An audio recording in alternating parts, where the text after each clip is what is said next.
6.1a, we're going to compute the probability of a single simple event. Here's a scenario. Consider the experiment of tossing a pair of fair six-sided dice. Find the probability that the sum of the numbers that are face up is at least 9. So what I'm going to do here is actually draw out the sample space first. So for the first die, we can have a 1 through a 6. So I'll jot those down. And for the second die, we can have the same scenario. So if you look at the picture of the sample space, there's going to be 36 different possible outcomes. They want the ones where the probability of the sum of the numbers on the faces is at least 9. So that means it can include 9. So I need numbers 9 on up. So I'm going to go in and just put X's on all of the totals that are 9 or higher.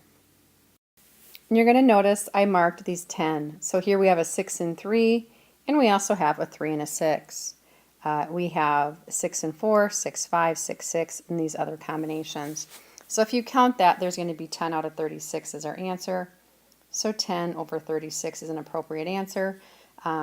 We can simplify the fraction though and divide a 2 out, so there would be 5 out of 18. 6.1b, they want to list out the sample space or the outcomes. So consider the experiment of tossing a four-sided die followed by flipping a coin that has labeled an H and a T.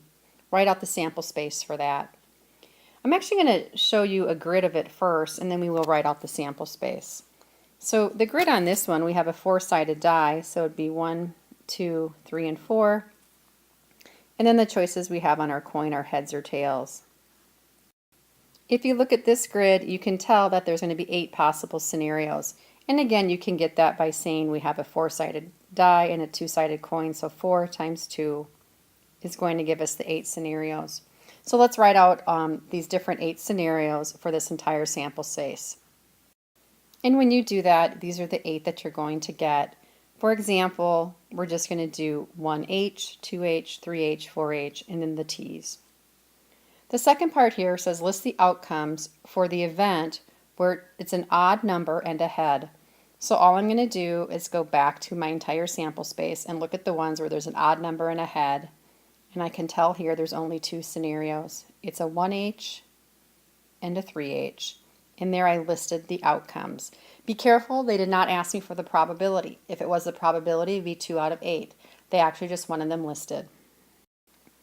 6.1c, we need to understand the difference between probability and relative frequency. So here it says, given there are 8 cards in a hat numbered 1 through 8, an experiment is done 6,600 times and the table shows the results. So here's all of the possible outcomes for the 8 cards.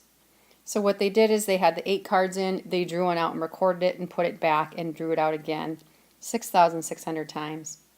Compute the probability and the relative frequency of drawing a 5. Assuming these cards are fair and of equal size, the probability of actually pulling out a card number 5 out of 8 cards would be 1 out of 8 is the true probability. There's 1 chance out of 8 that I get the 5. However, the frequency on this one, when they did the experiment, it actually happened 1,005 times out of the 6,600. So the frequency for relative frequency is 1,005 over the 6,600. Now to make them comparable, I am going to change them to decimals. 1 over 8 is 0.125. Helps me understand that a little bit better.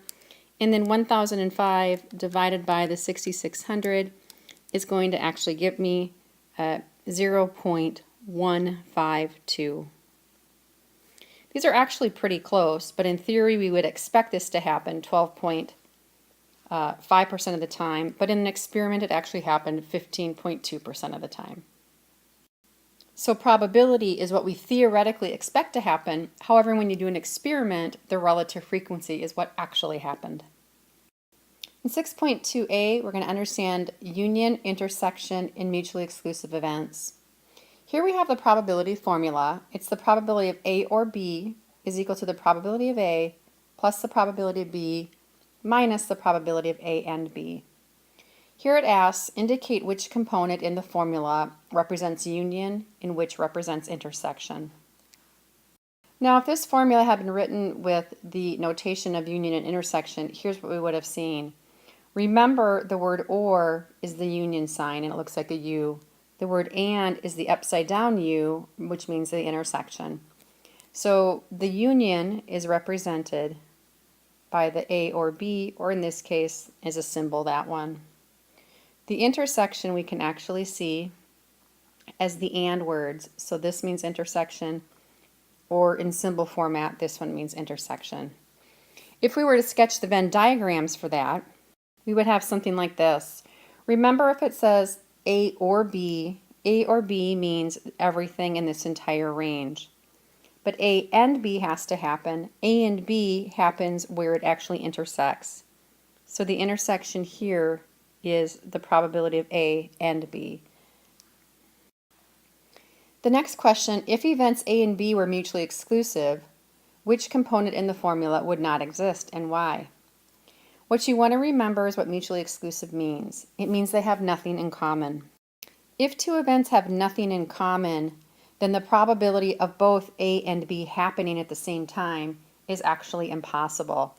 So what's going to happen is the probability of A and B will equal 0 in this case if they're mutually exclusive. So that means if two events are mutually exclusive and have nothing in common, then the intersection of those two events can never take place. And that Venn diagram would actually look something more like this, where you have two circles, A and B, and they do not intersect. This is a picture of mutually exclusive. So knowing that mutually exclusive means nothing in common, let's look at 6.2b. Find OR probabilities with two events that are mutually exclusive, which means they have nothing in common. And we already have defined the OR probability up here. So what we know for this formula is it's going to be the probability of A or B is going to be equal to the probability of A plus the probability of B. However, because they're mutually exclusive, it says here there's nothing in common, this probability can never happen, so I can disregard it. However, I sometimes like to think about it and just double check that that's true, and we'll do that this time around too. Now for this problem to be truly mutually exclusive, I need to adjust this part right here. We're going to change this word that says second here to first, and I'll read the question. A fair spinner with 6 congruent sectors numbered 1 through 6 is spun twice. What is the probability that the first spin is a 4 or the first spin is an odd number? So I'm just going to write this out in our probability format. So what we have, what's the probability the first is a 4 or the first is odd? Would be first find the probability the first is a 4, add to it the probability the first is odd, and then subtract if the first is a 4 and the first is an odd. Keep in mind an OR probability in most cases always means to add and not to multiply. So let's go ahead and do this. The probability that the first spin is a 4. Well, there's 6 outcomes on the first spinner, so the probability that it's a 4 would be 1/6. Then I'm going to add to it the probability that the first is an odd.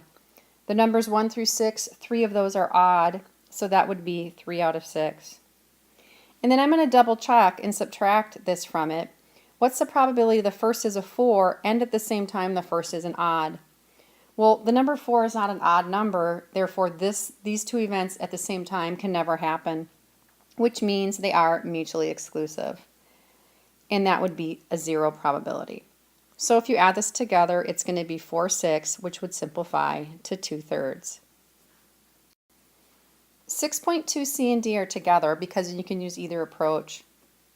We're going to continue to find OR probabilities with two events, this time that are not mutually exclusive, which means this probability right here will actually exist. What we also can do though is apply a counting principle to two events that are not mutually exclusive if we prefer to do that. So we can do the formula or we could draw out the sample space and count. We're going to continue with the same scenario. A fair spinner with 6 congruent sectors numbered 1 through 6 is spun twice. Here's the question. What is the probability the total of the two spins is 8 or the second spin is a multiple of 2? So let's write the formula out and see what that looks like. So the formula would read, what is the probability the sum of the two is 8, or the second is a multiple of 2. Just break it into this. First find the probability the sum of the two is 8, add to it the probability that the second is a multiple of 2, but then subtract out if both can happen at the same time. That is, the sum of the two is 8, but at the second time, the second multiple is a 2. So I'm going to draw the sample space for this so we can see it better. So what we see here is the options for spin 1 and spin 2. Again, there's 6 and 6, so if we multiply 6 times 6, we get 36 possible outcomes, which is what you see here are 36 different spaces. So let's go ahead and do this probability. Let's check off the ones where the probability of the sum is equal to 8. We know that 3 and 5 and 5 and 3 will be 8, and so is 4 and 4. So it looks like there are 3 out of 36 that meet that requirement. Now let's find the probability that the second is a multiple of 2. So here's the second one, and the multiples of 2 in this case would be that a 2, a 4, or a 6 shows up. So I'm just going to count all of these, all of these, and all of these. If we count that, we're going to see that it's 18 out of 36. So I'm going to add plus 18 out of 36. Now I have to be cautious and come back here and subtract out, are there any cases where the sum of the two are 8, which is all in the purple, and at the exact same time it was a multiple of 2? If you notice this, you're going to see that there's one overlap right here. It happens in one case. So in this case, the sum of these are both 8, but at the same time the second's a multiple of 2. That happened one time, so I have to subtract that out. And the reason that has to be subtracted is because we double counted this guy. He was counted in here and he was counted in here, and you can see that. So now what we're going to do, we have common denominators. 3 plus 18 is 21, minus 1 would be 20. So what we're going to get here is 20 over 36, which we can simplify down to 5/9. So what we've done here is we did the formula method for what we see. Or what you could do is apply the counting principle. If you go in here and you apply the counting principle, if you count all these yellows, that's 18, but then you would add 19 and 20, you would get the correct answer. So there's two approaches to this problem. I personally prefer the formula, and I like to sketch out the grid of it to do it. 6.2e wants us to state the complement of an event. So if I go to Culver's, I can choose to order a hamburger, chicken sandwich, or fish sandwich. What is the complement to ordering a chicken sandwich? Well, the true complement, you would say, is not ordering a chicken sandwich. In the key here, all I did for complement was change it to not. I know another way we could look at it is not ordering a chicken sandwich would also mean just ordering a hamburger or a fish sandwich. Now 6.2f, compute probabilities of events that are complements of each other. So here we have event A and B are mutually exclusive, which means they have nothing in common. So that means the probability of A and B would be 0. They're telling us the probability of A is 0.6, the probability of B is 0.1. Find the probability of not getting A or B. So the easiest way to do this for the complement is remember this formula. If you're asked to find the complement, for this case not, but I'm going to say the probability of not A, to find the probability of not A, all you do is take 1 minus the probability of getting A. So what I'm going to do for this is, why don't I just go ahead and find the probability of A or B. If I find the probability of A or B, I can then take this and then subtract it from 1 to get the not component. So this is the formula I just stated. To find the probability of not A or B, let's just do 1 minus the probability of A or B. So let's find the probability of A or B. Don't forget, the probability of A or B just means to add. That's the trigger for OR. Now they are mutually exclusive, so there's nothing in common, so I do not have to subtract out the probability of A and B. If we finish this, we know it's 0.6 plus 0.1, so the answer here is 0.7. But what I just found was this. So I have to come back, and what I do is I'm going to take 1 minus 0.7. The answer here, therefore, ends up being 0.3. And we're done. 6.3a and 6.3b, compute the number of arrangements by sketching a tree diagram. Then I'll also show you how to compute the arrangements using the multiplication counting principle, which is more common because it's quicker. Here we have how many different outfits could you make from 3 pairs of pants, 5 shirts, and 2 pairs of shoes. Sketch the tree diagram and do the counting principle. So I'm going to start off with the fact that I have pants. So I'm going to have, my first choice is, I'll just call it pants 1, pant 2, or pant 3. After that, I have to decide on a shirt. So if I chose to wear pants 1, I now have 5 different shirt choices. So I need to branch that out 5 times. I'm therefore going to have to do this because if I chose pant 2, I could have chose now 5 different shirts again. And if I had chosen pant 3, the same thing. There's going to be 5 different choices. Now after I make that choice, I now have to pick a pair of shoes. So if I chose pant 1 and shirt 1, I now have to choose what type of shoes I want. And from here, there's going to be 2 choices for shoes. What if I chose pant 1 in this second shirt? There's still going to be now 2 shoes. So all of these branches are going to have 2 pairs of shoes coming back at the end. So if you draw those all in, it gets a little busy and involved here. But if you do that, and if you were to add all of the branches we made, because here's one branch right here, here's another branch, all of these extensions are their own branches. If you count all these branches up, you'll get the answer. But the multiplication counting principle is more likely used. We're going to have to make 3 choices: a pair of pants, a shirt, and some shoes that I want to make. Remember, you just put how many choices you have. Here we have 3 pairs of pants. Here there are 5 shirts, and there's 2 pairs of shoes. If you multiply this together, you're going to get 30.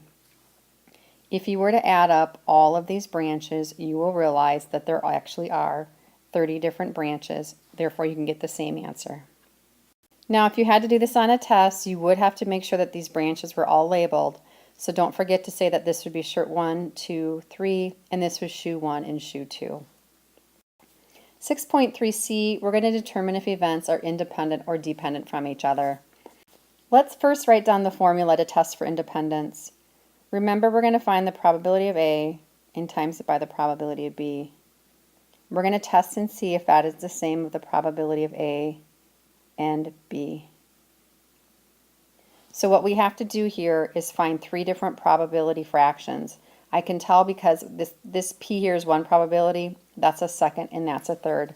So let's read the problem and do it. So a pair of 6-sided dice is rolled. Let A be the event that a 6 is rolled on the first die. B is the event that the sum of the numbers rolled is 10. Are A and B independent? Now, you might have a gut instinct. Independence means this, that the first outcome will not impact the second outcome. Again, here's the first event. A 6 is rolled on the first die. Now, the second event is that the sum of the numbers rolled is a 10. My instinct tells me it sounds like the second event is going to be dependent on what happens in the first event. So the odds are what's going to happen, these 2 are probably going to come back and not be equal. If these are not equal, means they're dependent. If they equal, they're independent. So I'm going to draw out the sample space of rolling 2 different dice that are 6-sided. So here's what our sample space looks like. Here's die 1, here's die 2. Again, 6 and 6 would be 36 different outcomes. Now I'm going to put the words of event A and B in here, and we'll find the probabilities accordingly. So what we're going to first find is the probability there's a 6 on the first die. So if we're just looking at one die, the probability that there's a 6 on one die would be 1/6. And then here the probability that the sum is equal to 10. So that one I am going to go to the grid, and the sum has to be 10, so that would be a 6 and 4, a 5 and 5, and a 6 and a 4 and a 6. So that's going to be 3 out of the 36 in this case. Now let's go ahead and actually simplify this fraction here. The 3 and the 6 can be simplified. I can take a 3 out of here and a 3 out of here. So let's go ahead and do that. And I'm going to call this, when you multiply straight across, this is going to equal 1 over 72. Now, that is the answer to this right here. Let's go ahead and find this one. So this probability is going to be asking me for that there's a 6 on the first die, and at the same time the sum is the 10. So if we look at this, we know that the sum of the 10 is already marked on our grid. But at the same time, there has to be a 6 on the first die. So the only scenario that works for that is this one right here. So there's 1 out of 36 for that. So what you do is you compare these two answers. If they're the same, it's independent. If they're different, there's some dependency going on. We can clearly tell here that they're not equal. So these two events are dependent on one another. 6.3d, we're going to find AND probabilities with events that are independent. So if two events are independent from one another, here's the great trick. I do not have to go back here like I did on this problem and do the sample space and count it out. If they're independent, what I am now allowed to do is actually piggyback off of this particular formula here, and what I can do is a shortcut and just multiply two events together or three events together. So if it's a probability of A and B, I just multiply. So let's go ahead and look at the first question. A baseball player has a batting average of .240, which means that he has a 24% chance of getting a hit in each at-bat. What is the probability that the player hits in each of the 3 consecutive at-bats? So we want to know what's the chances that his first at-bat makes it, and his second makes it, and his third. Notice I said and. When you say and, in most cases you multiply. So what is the probability he makes it the first time? That's the batting average. What's the probability he makes it the second is the same thing, and the third. Really what we just did was 0.24 to the third power. If you simplify that, you're going to get that there's going to be a 0.0138 chance or probability that he makes 3 consecutive bats in a row. The second question here, a particular location has a 16% chance of snow on any January day, regardless of whether or not it snowed the previous day. This means they are independent from one another. There's no connection. 16% chance of snow. Here's the first question. What's the probability that 2 consecutive days will snow? Well, day 1 and day 2. Again, I said and, so I multiply. The probability of those is 16%. So when you do 16% squared, or by itself, you're going to get that the chances are quite a bit smaller. It comes down to being, in this case, a 2.56% chance it snows in 2 consecutive days. The second part, what's the probability of 2 consecutive days without snow? If it's a 16% chance of snow, what is it without snow? Well, that's its complement.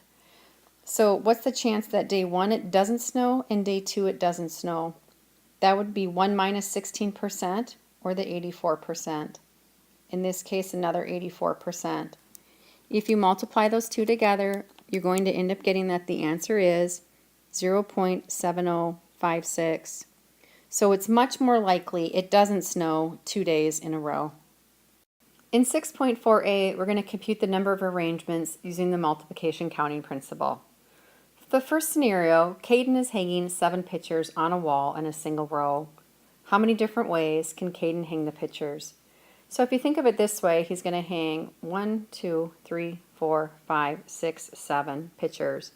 And you can imagine all the pictures are sitting here on a table. When he first comes over here to grab a picture, there's 7 choices. So he's going to hang one of them here, again with 7 choices. Now he hangs the picture up here. When he comes back to the table for the next hanging, one of the pictures is gone. There's only 6 choices. So he does 6. Again, he comes back to the table. There's now only 5 choices. So then we have 5, 4, 3, 2, 1. If you recognize the shorthand for this, this is actually the same as 7 factorial, or 7 exclamation point. When you simplify this answer, you will get that there's going to be 5,040 different ways for Caden to hang these 7 pictures. The next question here, how many different ways can Caden hang the pictures if a certain picture must be in the middle? So again, let's go back to the table here and determine that there's one picture that must be hung in the middle. So if I do the 7 spaces, 1, 2, 3, 4, 5, 6, 7, the middle picture is right here. And when he goes and if he knows it's a certain picture, there can only be one choice to put there. So now he goes to fill in this space on the wall. Back at the table, one picture is gone. There's only 6 choices left. And then there'll be 5, 4, 3, 2, 1. So really, again, the shorthand for this, if you look at it, is 6 factorial. The answer to this will be that there's 720 different ways to hang the pictures, if one of them has to be in the middle. Now this next question is a combination of accounting principle and probability together. So here it is. There are 10 girls and 15 boys in a 3rd grade class. The teacher chooses 4 students at random from the class to work on a special project. What is the probability that all 4 students on the committee will be girls? So if you think about how probability works for this, we want to have the option of just picking the 4 girls for the committee out of the entire class. So I'm just going to do here the 4 girls divided by the 4 of the entire class. So if you think about how to do this, what we can do is let's do the bottom of the fraction first. So to do the bottom of the fraction, we have 4 in the entire class, so we have 4 choices that we have to make. So how many students are in the entire class? Well, there's 25 students in the entire class, so there's 25 choices for the first pick. She picks one person to be on the committee. There's now only 24 students left. Then there's going to be 23, and then 22. Then on the top, we're going to pick the 4 girls. Now because we need to have girls on the top, there's only 10 choices for the first space because there's 10 girls in total. So if you pick 1 girl, she can no longer be picked. We're down to 9 girls, 8 girls, and 7 girls. If you multiply this fraction through, you will get 5,040 on the top and 303,600 on the bottom, which simplifies down to about 16.17% chance that on the committee, if you choose randomly from the class, there will be exactly 4 girls. Keep in mind, you could have approached coming up with this fraction a different way. If you wanted to, you could have looked at it this way and said you're going to choose one person, then another, then another, then another. You will get the same answer, but let me show you how it works. For right here, what is the probability that the first person is a girl? What you could say is that would be 10 out of 25 chances that the first is a girl. Now, to pick the second one, you have to be careful. We've already chosen 1 student, so instead of 25, there'll be 24. Assuming you chose a girl, there's no longer 10, there's going to be 9. So this would be 9 out of 24. The third student, assume it's going to be 8 out of 23. And then last, 7 out of 22. Now what we just did here is the exact same thing that we did here, but we just looked at it differently. What we did is this 10 out of 25 is that. The 9 out of 24 is this. So you can think through this problem in 2 different ways and still get the same answer. 6.4, B, C, and D are all grouped together because you can look at these problems in various ways. You need to understand the meaning of factorial, but you can also compute number rearrangements using factorial, or you can use the calculator permutation button. So let's first talk about evaluating what does 10 choose 4 mean. Now there's 3 different ways you can do this. The first thing you might say is if you have 10 items and you're going to choose 4, I'm going to write down 4 spaces. Now from 10 items, your first choice is you would have 10 choices. A permutation, which is a letter P, implies you cannot have any repeats. So this, once we've chosen 1, can no longer be picked. Therefore, there's only 9 choices, then 8, and then 7. And if you simplify, the answer you'll get is going to be there's 5,040 ways. Now a second option you could have done is used your calculator. If you go to the Math Probability button and you select the NPR, you can use the calculator. So what you would type in the calculator is this. You would first type 10, then you would go and use a calculator math probability, and then NPR will show up there. And then you're going to conclude it with putting the number 4, and that will kick back with the same answer. Now, the third way you can do it is actually to use the formula for this that uses factorials. And here's what the formula is. It says NPR is equal to n factorial divided by n minus r factorial. So if we apply this to this formula, what I would write is I would say 10 factorial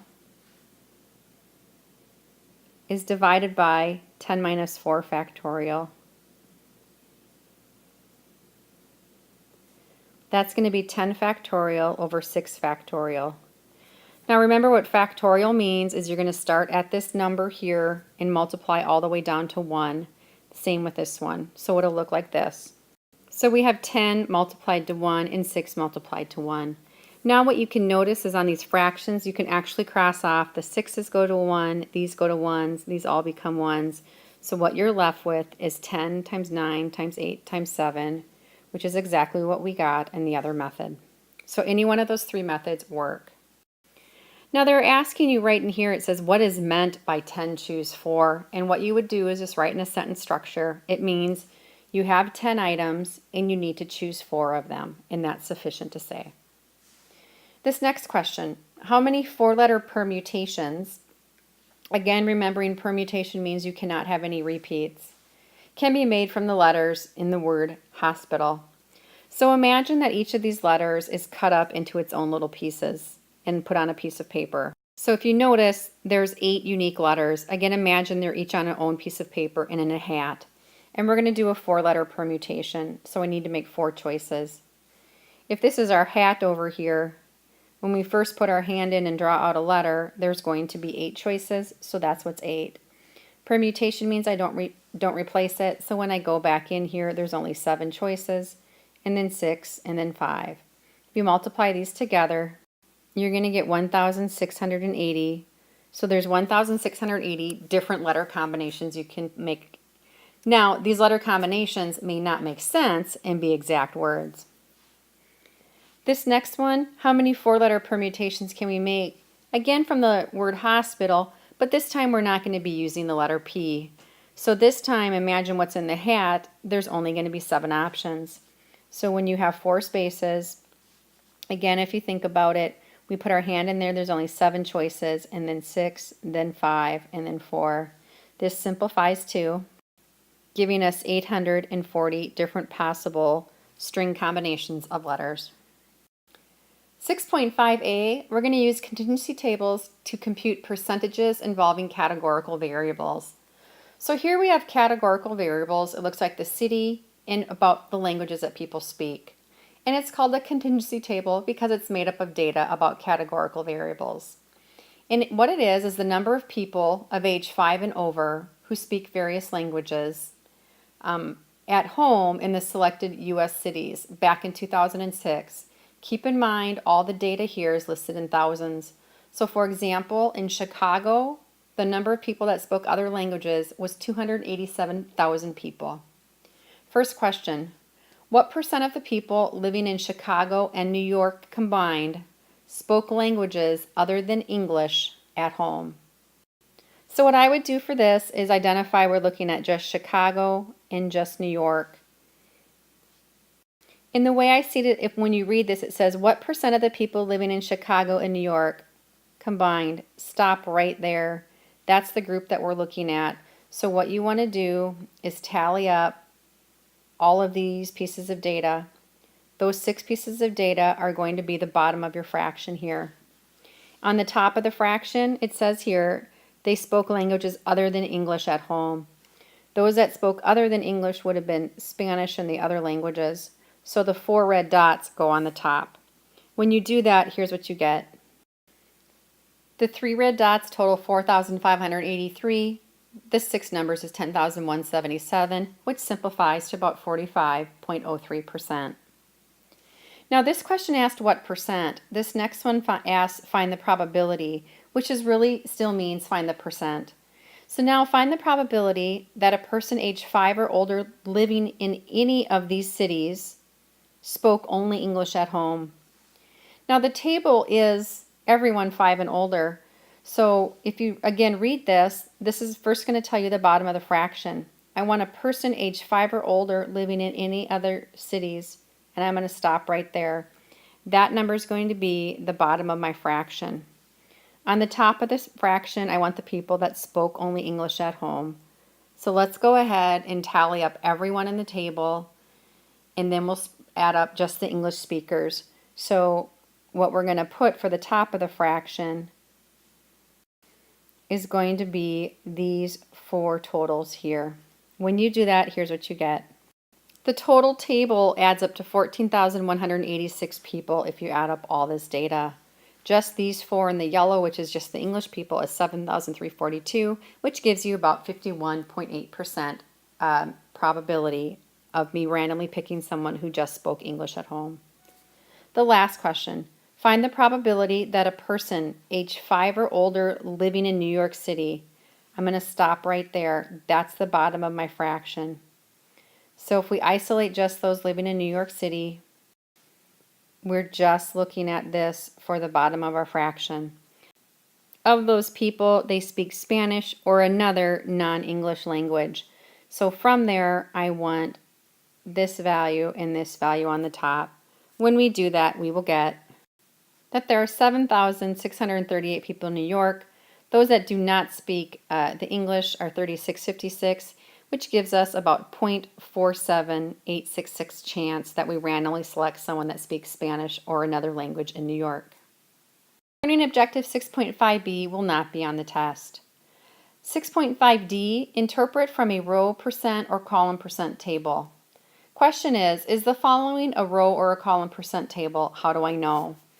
This talks about the person's wealth, if they're rich or they're poor, and then their state of mind, are they happy or miserable? If you take a look at this, hopefully you can tell this is a row percent table. Remember, rows go left and right, columns go up and down, columns hold buildings up. That's how you can tell because they're vertical. 75 and 25 is 100, 56 and 44 is 100. So again, it's a row because it totals to 100 by the rows. Is how we know it's a row percent table. 6.6a, calculate probabilities using the conditional probability formula. Let me write that down first. What the formula said is the probability of A given B is going to be equal to the probability of A and B over the probability of B is how the formula works. So what they're doing here, they have an experiment, events A and B. The probability of A is 0.5. The probability of A and B is 0.2. Find the probability of B given that A happens. Notice this is in a slightly different order than this standard format, so I'm going to write this accordingly. All you need to do is imagine taking this and do a 90-degree turn on it. When you do that, the A is the bottom of the fraction. So the formula we need to find is the probability of B given A. That's going to be equal to the probability of B and A over the probability of A. Now they already gave us the probability of A, it's 0.5. The probability of B and A can be written as the probability of A and B. It's the same thing, that's 0.2.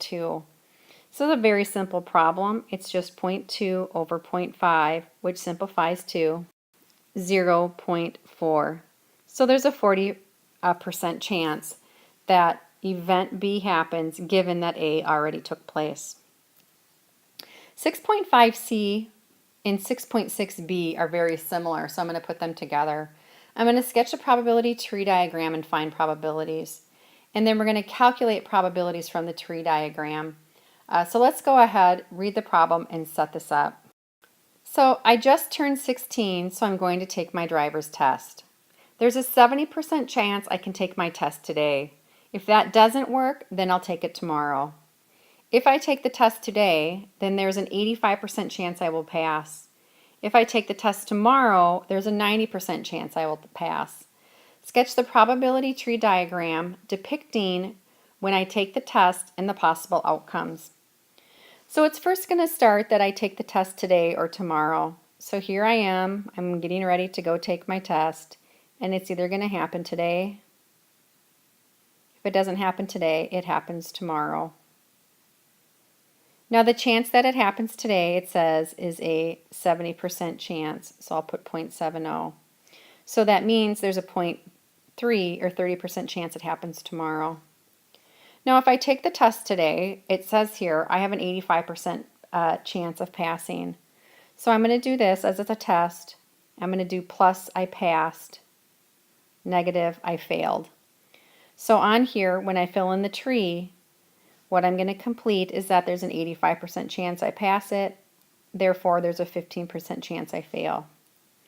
If I take the test tomorrow, it says here there's a 90% chance that I pass. So that's my plus, and then my negative is just its complement. So on here I'm going to put 90% chance, and therefore 10. Now what I did is just created 4 strings, 4 different possible outcomes. I test today and pass, I test today and fail. I test tomorrow and pass, I test tomorrow and fail. Notice when I read each string, I said the word and. When you hear the word and, the key here is to multiply. So what I'm going to do is figure out the answer for each string. And all I have to do is I'm going to take 70% times this, 70% times this, and do that for all the strings. And here's what you'll get. So the various strings give us these different probabilities. Now do make note, if you were to add up all of these probabilities, it will actually come back to the 100%. So now let's answer our first question. What is the probability that I pass my test on either day? Well, to do this one, you just want to go and find the branches of where I passed my test, and it says either day. So if I did, I would pass my test this day, or I would pass my test this day. Keep in mind, I just said the word or.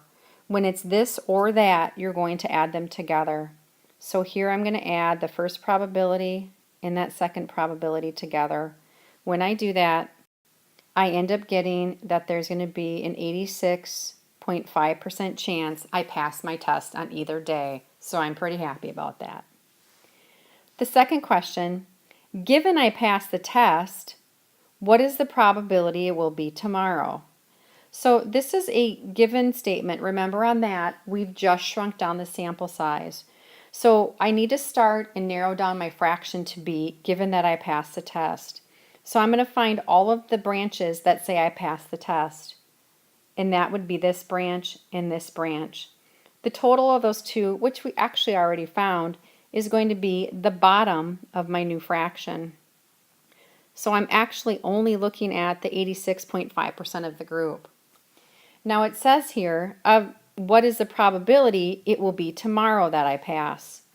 So when you look back over here, the one number that deals with tomorrow is the 0.27. So that's what goes on the top, is the 0.27. When you simplify this fraction, you're going to get that it's about a 31.2% chance that given I pass the test, what are the chances it actually happens tomorrow? So tomorrow, it's a 31.2% chance it happens, is the answer. This second question is conditional probability. The first one is just standard probability. You can answer both of them by making branches, which makes it a lot easier to see. 6.8a, we're going to compute expected counts of events. Here it says each of the whole numbers from 1 to 8 is written on an index card, and they're placed in a bag. The card is drawn from the bag, the number is recorded, and it's put back in the bag. This process is repeated, so there's a total of 6,600 cards drawn. By the way, this table here shows you the outcomes of that experiment. First question is, what is the expected number of times the number 5 will be drawn?